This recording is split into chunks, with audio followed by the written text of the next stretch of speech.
Hi, my name is Joy VanLeuvan. I am the dealer principal and president here at Riley Ford in Chazy, New York. And sitting here with me is a part of the wonderful team that we have here at Riley Ford. Seated to my right, Tony Roberts, General Sales Manager. Jenna Seguin, General Manager. Jessica Hansen, Business Manager. Jane DeBray, Office Manager, our owner. She was a big help in helping us with the certification for New York State's Women-Owned Business Enterprise certification that we received early this year. We are the only women-owned business enterprise car dealership in the state of New York.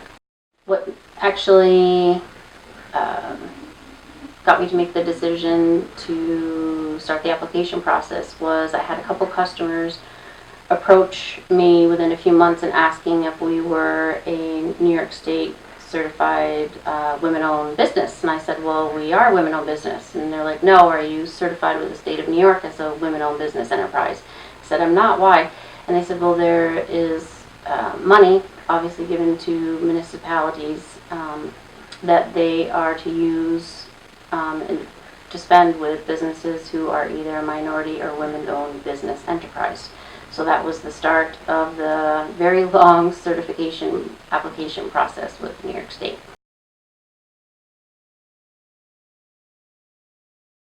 Don't give up, because the amount of the required documentation and information that they ask for in the application process can be really overwhelming. But you just got to take it one day at a time, one section at a time, one document at a time, and don't give up, because it is going to be, it's a big deal. So just, stick it out until you are finally successful. But it's a long process.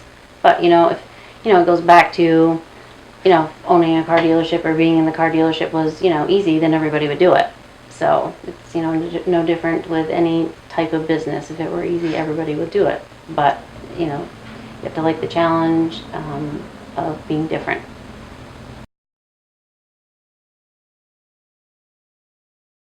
It can be harder than you think to be able to adapt well to everything being different all the time. Nothing seems to stay the same for very long in terms of, finance programs and everyday challenges. So I think that can be difficult at first, but then it can be kind of fun because every day is something new. The car industry is a personal, people-to-people type industry, but it's changing so much in that with the internet and technology now, there's less of that out there, but still what people want. So there's a challenge in making sure that we keep it a personal, people-to-people business, but still have the technology available for customers to communicate in different ways, but ultimately keep it the relationship style, which is what we've been very proud of for so long.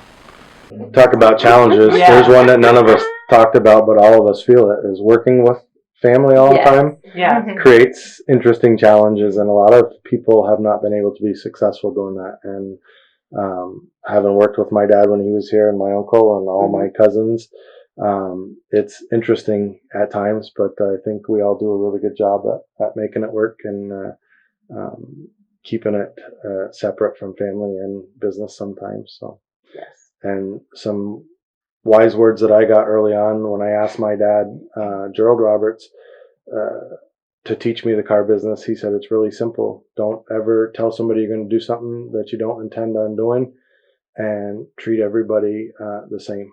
He says, and if you do those two things, the rest of it will come easy. So that's kind of the way I've looked at things from when I started, and it served me well here. Because we've changed a lot of things over the years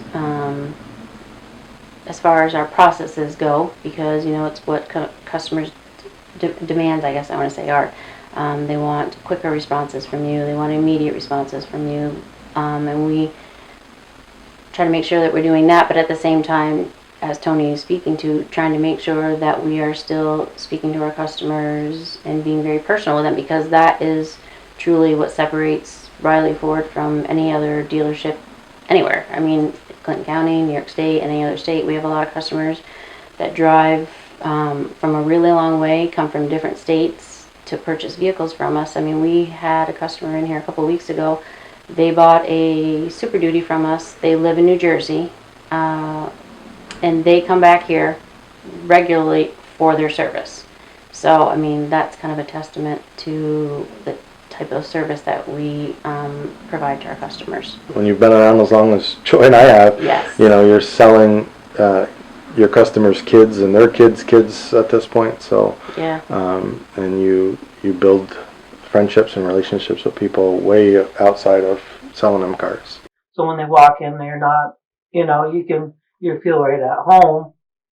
It's just other dealerships does not have that atmosphere in the dealership.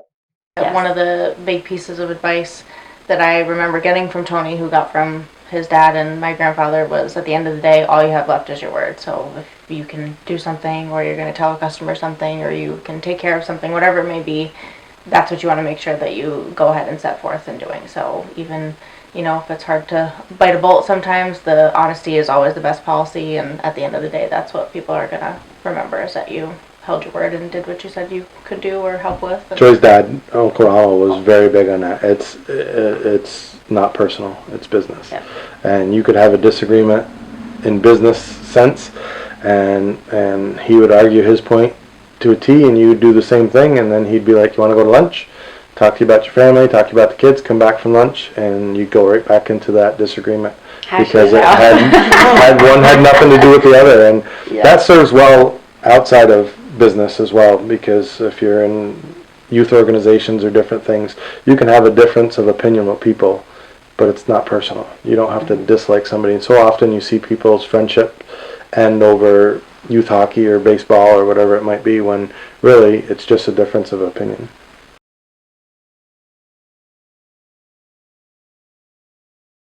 So I always appreciated it. Like for me, growing up in terms of like the commercials and coming into work, like I loved that because I'm all about people. Like I love that part of what I do, but zero interest. And then I was going to Plattsburgh State to get my master's because I have a degree in criminal justice and I wanted to be a mental health counselor. So I had been in the office for like 6 months to a year, and you work closely with the finance department at that point, and that was one of the times where we were making process changes, and they were getting ready to hire somebody, and I asked them if I could apply. So I wrote a letter of intent and kind of interviewed a little bit, and thankfully they accepted my application. Not gonna lie, we all did talk about it because, you know, well, like, is she sure? Because it's a big step. Yes. Because for a while, you know, I wasn't involved and I was older. So in terms of like the commercials and those sorts of things, people ask, "Where are you? What are you doing?" So it's a big step to make to say that I wanted to be involved, and I think it's been one of the best decisions. So it's cool. I still learn a lot every day.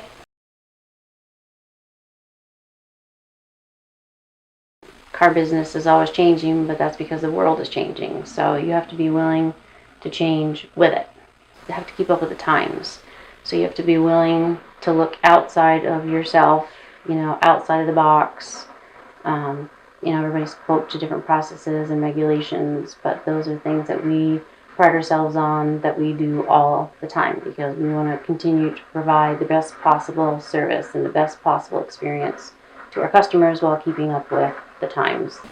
I love when you walk through the showroom and you'll see somebody from sales or service sitting on the couch with a customer, Yes. just talking. Right there, it's not about selling a car. It's not about getting their car fixed. It's just about their dog or something that just happened in the salesperson or person that works here's lives, or vice versa. And it's just cool to see that. And that's why we like to come to work. That's why I like to come to work. You talk to people. It's not, you don't get up in the morning and hate to go do your job. It's different every day. The people here are great. The customers are incredible.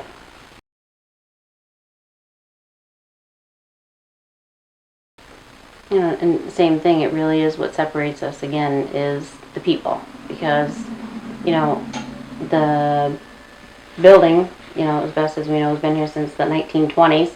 We had an old air hose line go off one day in the dealership. We're like, what is that noise? So the building has been here that long, and you see a lot of new buildings going up, all over. But it's not about the building, it's about the people in the building and about taking care of your customers. And truly, we talked about we don't have a big turnover because when we hire somebody and, we're welcoming them into our family, we truly want to make sure that they are a good fit, that we like them, and then it's going to be a good fit for them because we spend a lot of time here. So truly, everybody in every department gets along extremely well. We do functions outside of work because we really do enjoy being with each other. So I really think that is one of the biggest difference that separates us, and we truly do love our customers. It reminds me of a quote of a book I read, and I can't remember the book, but the interviewer asked this person, how do you teach your people to be nice? She said, I just hire nice people. If you're not sure what to do, just do what's right. Right? Yeah. And that's, if you can apply that in so many different situations. If you just do what's right, chances are it's going to work out right.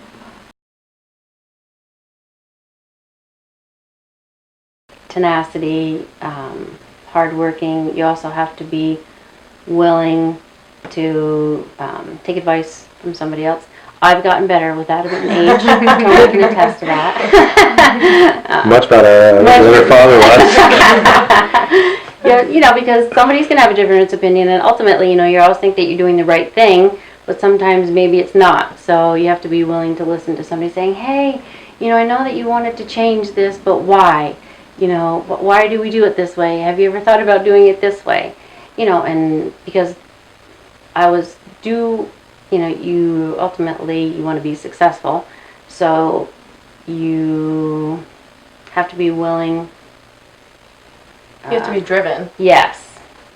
Very You driven. have to want to do all of those different things. Yes, and you have to want to be the best of the best. And Tony, I'm not a good loser. I never will be. I don't care what it is that I'm doing. I'm going to win, and I'm going to do it really, really well. I'm not going to do it. That's just my personality, and just always has been. On a personal level, I would say passion. You have to be passionate about whatever it is that you're going forth with. If none of us were passionate about what we do, we wouldn't be as successful or be willing to, accept the constructive criticism, stay up with the changes. We're all passionate about wanting to succeed, not just personally, but for the dealership overall. If there's a concern that I'm coming to Tony with, he's open-minded because at the end of the day, it's all of our customers. If there's something that he has to go over with me, it's not just because it's me personally, it's what is going to benefit, the dealership as a whole. So you have to really be passionate about whatever it is that you're doing, because with a small business, you don't have 200 other people that you're sharing all the challenges with. It's every person's individual responsibility. So if we didn't all feel as passionate about it, you wouldn't have that drive and motivation behind it.